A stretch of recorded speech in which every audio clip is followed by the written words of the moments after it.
Hi, my name is Michael Boyd, and this is EDU 633 from Liberty University. This is called Best Practices in E-Learning. Today we're going to look at some of the research that talks about the best practices you can use in e-learning. What I want you to see today is that not all e-learning is the same. Dr. Reagan, who's from Faculty Focus, and from Pennsylvania University, list several principles of effective online teaching. Show up and teach. In other words, don't worry so much about getting everything perfect. Get there and actually do the teaching. You need to be proactive. You can't wait around. You can't just wait to solve problems. You have to be ahead of the game. Establish patterns so that there's a routine, just like you do in a regular classroom. You need to establish routines when you're doing distance learning. The big thing he points out is plan for the unplanned. Something will go wrong. What's the old military saying? No plan survives contact with the enemy. Well, no plan survives contact with the student. And if it will go wrong, it will. You need to make sure that you request responses and they're expected, and you're planning on your students responding. One nice thing about distance learning is that usually it's done where you're getting to write your responses. And so one of the things that he points out is that you need to think before you write. You need to make sure that what you put down is what you really mean and don't just rush to get it done.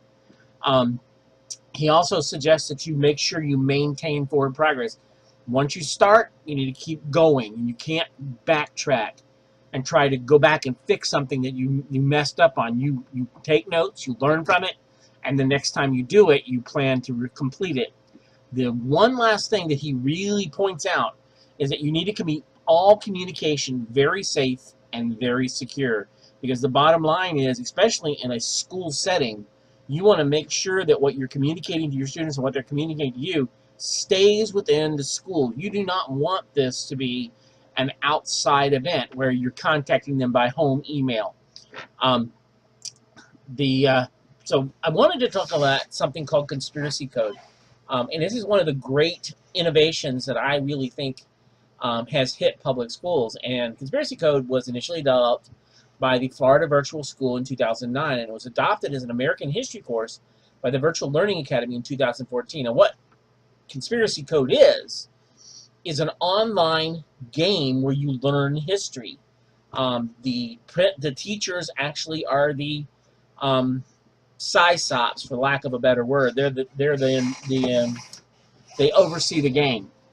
And so what happens is you have two characters in the game who are basically spies, and it's taught as an entire American history course, and the whole purpose of the course is to take you back in time. You're supposedly somewhere in the near future, and you've got these two spies who go back as agents to stop Conspiracy Corp, who is trying to change history so they can rule the future, and they're going back and eliminating historical events and changing them. And so what your job is to go back using your clues to figure out what they changed so that you can fix it. It was first introduced at the Florida Educational Technology Conference. And I want to show you a little clip from Conspiracy Code. This is the American History trailer, and they actually use this as coursework.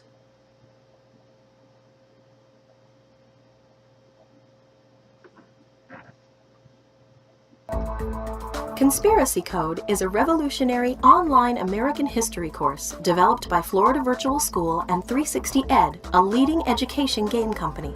The first of its kind, Conspiracy Code brings history to life in an interactive 3D adventure. Students are immersed in the course as secret agents Eddie Flash and Abby Whitetree. A futuristic Coverton city from a group of would-be conquerors known as Conspiracy Incorporated, a shadowy organization bent on erasing the past to rule the future. To stop them, Eddie and Libby must find, collect, and piece together historical clues, using a diverse array of powers and abilities to accomplish their goals. Playing as both Eddie and... One of the things I found fascinating about Conspiracy Code was that it is a full semester coursework. And what it does is the students play it a lot like an Xbox game. and it gets them engaged in learning. So we borrowed some material from G. Nsiah, which is Best Practices in Distance Education, L. Reagan, which is 10 Principles of Effective Online Teaching, and K. Shane, Conspiracy Mode Conspires to Teach American History. Thank you.